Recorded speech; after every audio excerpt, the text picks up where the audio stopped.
Olá pessoal, sejam bem-vindos a mais uma aula. Nessa aula de hoje nós iremos falar sobre os processos de propagação de calor.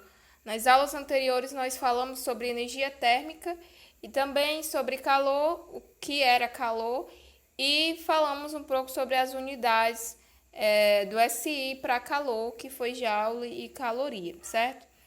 Nessa aula nós iremos falar sobre os principais processos de propagação de calor. Nós vimos nas aulas anteriores que a energia térmica ela pode mudar de local, indo espontaneamente da região de maior temperatura para a de menor temperatura. Essa mudança ela é processada por três maneiras distintas, que são denominadas condução, convecção e radiação. Nessa aula nós iremos falar exclusivamente da condução. Então, o que é a condução? A condução é o processo, de transferência de energia através de um meio material sem transporte de matéria. A energia térmica se propaga de partícula para partícula do meio e ocorre principalmente nos materiais sólidos. Como que a gente pode exemplificar isso?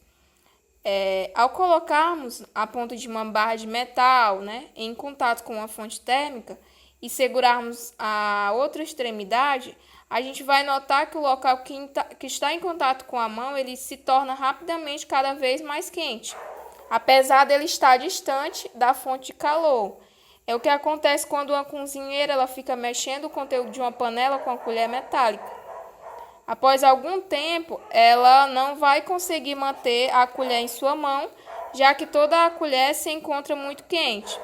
As cozinheiras mais experientes utilizam as colheres de madeira, que é um material que conduz o calor de forma mais lenta do que o metal.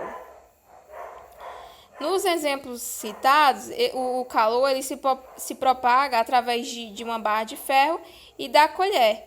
Esse é o fenômeno físico da condução. Exemplo.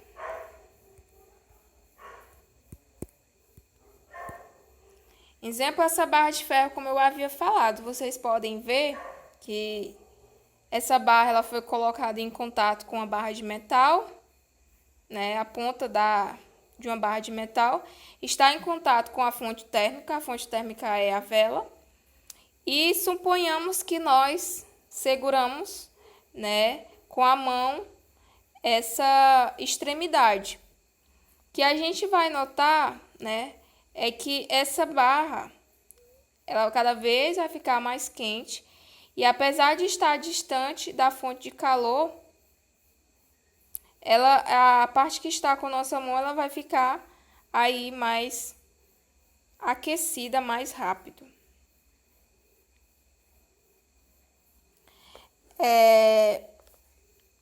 A energia térmica nessa barra de ferro, ela é passada sequencialmente de partícula para partícula que vibram mais as partículas mais próximas da fonte de calor.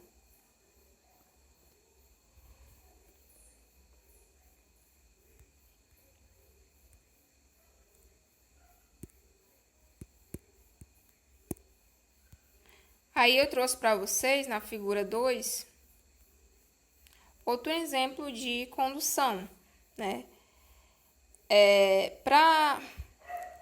Importante notar, na condução, que as partículas elas permanecem vibrando em torno de suas posições de equilíbrio. As partículas não se deslocam, ao contrário do que acontece com a energia. Vamos destacar como ocorrência que a condução ela requer a existência de um meio material. Ela não ocorre no vácuo, ou seja, ela não ocorre sem ter um meio material. O que poderia ser esse meio material? Ou uma barra de ferro, ou metal, certo?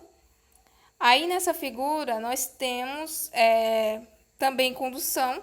Nós vemos que o calor ele propaga-se por condução através da parede do forno da pizzaria, atingindo a mão da pessoa que se encontra na face externa dessa parede. Então, o pizzaiolo, quando ele vai colocar a pizza lá dentro do forno, também é considerado o processo de condução.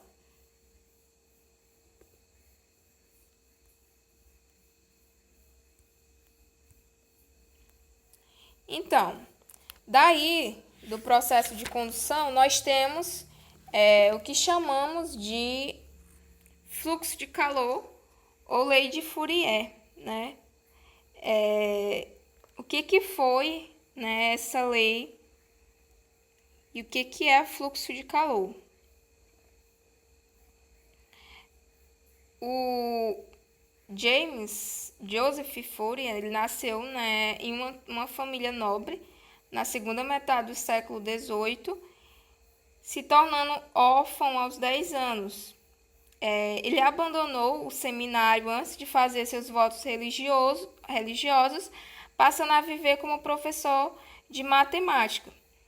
Então, no final de 94, ele foi estudar em Paris, onde foi aluno de Joseph Lagrange e outros físicos e matemáticos. Então, no início do século XIX, após ter se juntado ao exército de Napoleão, ele foi nomeado pelo prefeito, desenvolvendo a maior parte dos seus trabalhos a respeito de propagação do calor, né? Ele utilizou a matemática na quantização de fluxo de calor, com uma obra muito importante que é conhecida como a Teoria Analítica do Calor, em 1822.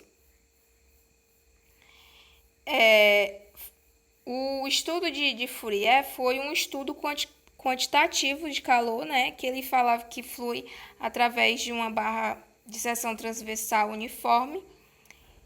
E nesses estudos foi que veio que a quantidade de calor que é transferida entre dois pontos do interior de corpos a cada segundo é chamada de fluxo de calor. Esse conceito ele diz a respeito da rapidez em que o calor é transferido no interior de um corpo e que alguns materiais eles apresentam grande capacidade de transferência de calor e por isso dizemos que são bons condutores de calor, já que são capazes de dissipá-los mais rapidamente.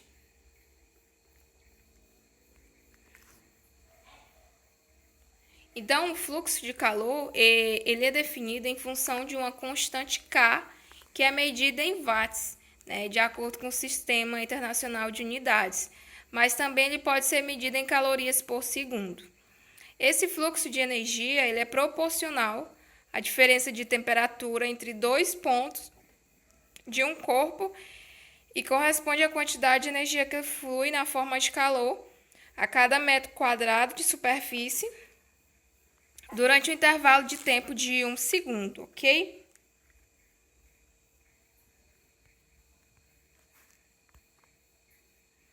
Daí, desses estudos de Fourier, que nós temos essa fórmula prontinha, que é a fórmula utilizada para cálculo de condução térmica, também conhecida como fórmula do fluxo de calor, que é a seguinte: nós temos K, né, vezes o A, vezes θT, ΔT sobre L, onde a grandeza K ela é uma constante característica do material da barra, sendo denominada de coeficiente de condutibilidade térmica. Os maiores valores do coeficiente K eles pertencem aos metais, que são os melhores condutores de energia térmica. Os menores valores de K eles ficam para isolantes térmicos, como a lã, a lã de vidro, a cortiça, a madeira e os gases em geral e outros.